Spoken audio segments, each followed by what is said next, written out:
Max, hi. So we've been working together and talking to folks today about really a lot of topics, but particularly around reinventing organizations and the whole future of work kind of topic. So how do you feel? What's your impression of how it's gone? There's a lot of talk about Agile. I think I've heard Agile in about every other presentation, and I loved your take on it. I loved your take on that Agile gets bad PR. So it'd be really super to hear your views on Agile, because I think it's something that everyone needs help with, because it means everything and nothing. And one thing that resonated for me, the talk I just gave, was the response afterwards from people. So it was the human side of the story. And people came to me afterwards and said, hearing human stories kind of made a difference to how they think about this stuff.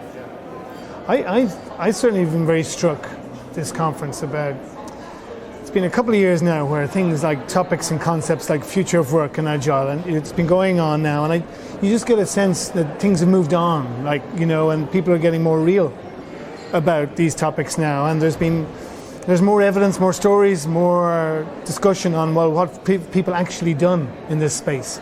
And I think that's refreshing. And certainly you mentioned, Agile, certainly you get a glazed look over people's, because people's eyes when you deal with it. But the point is, we do need to kind of get to grips with it. So that's one thing I'm struck with is that we've kind of moved on beyond these concepts and got into the reality of it. But the second thing is exactly what you're saying, is bringing it to the individual's level. The sort of, I suppose, the plight of the individual.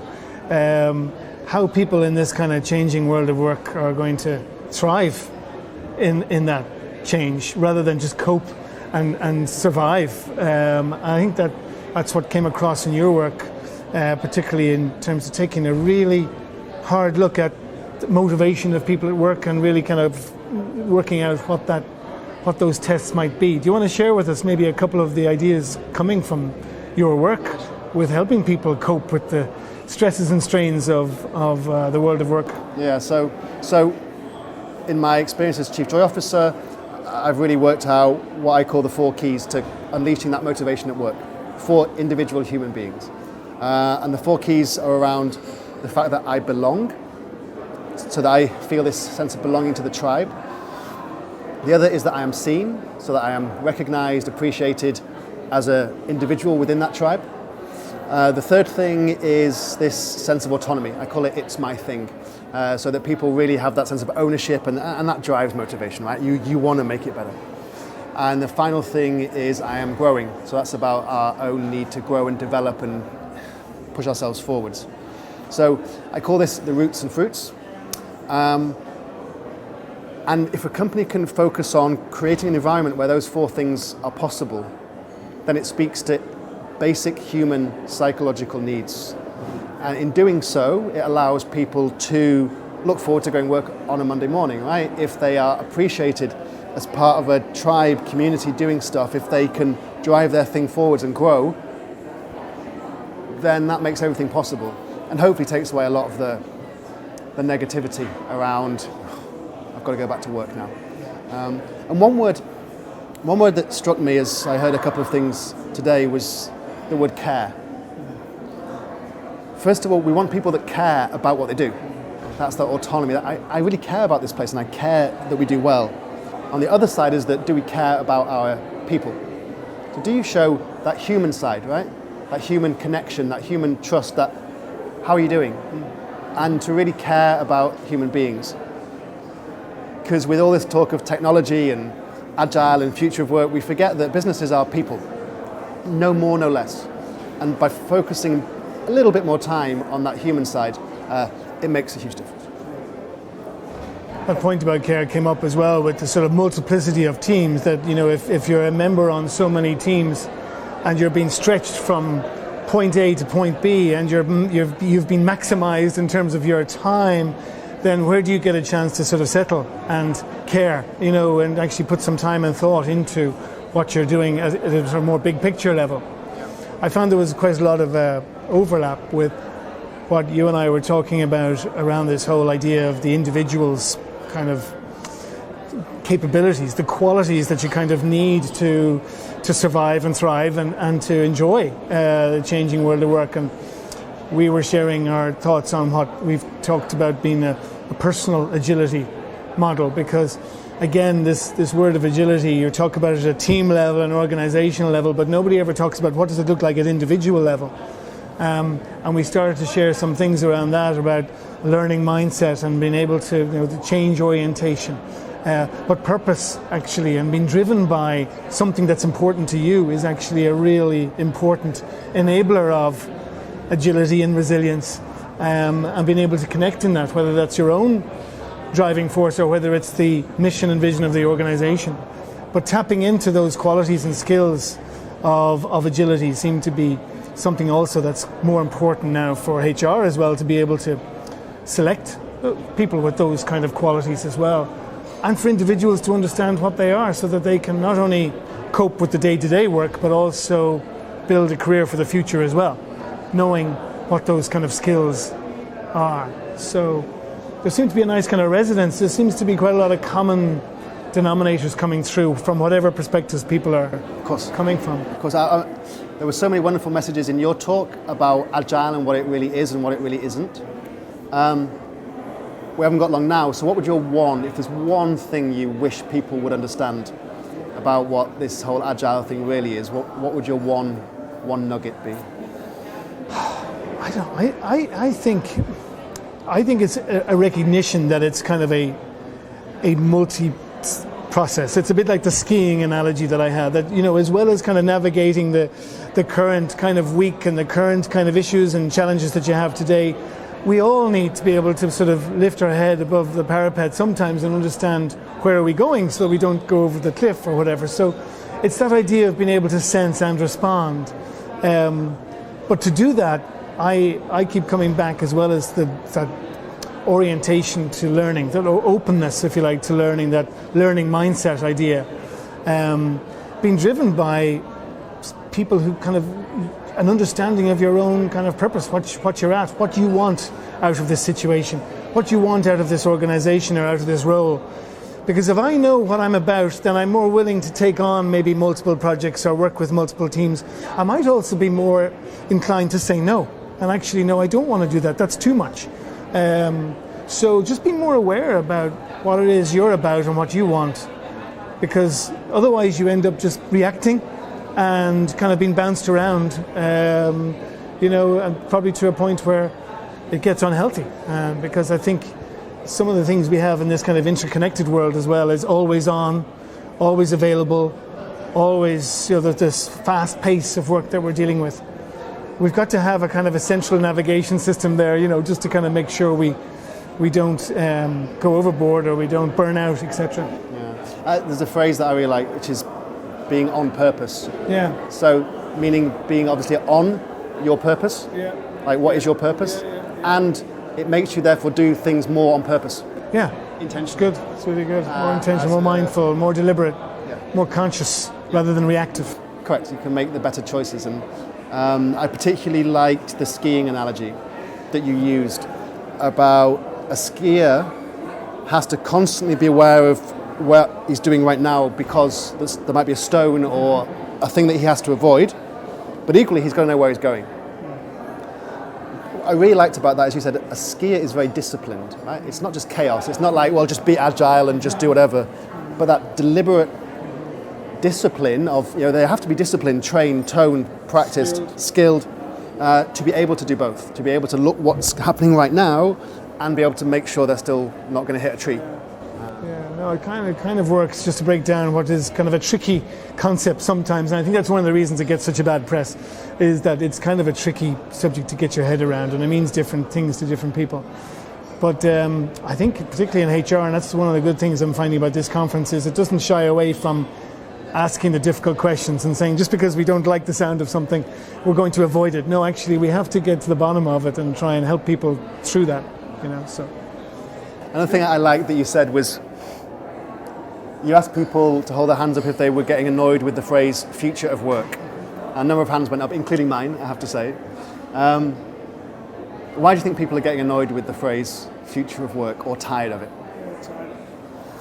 I wonder, is it this case of this information overload as well? You just seems like every day or every week you just get a blizzard of new reports and new information and new data, all very interesting stuff.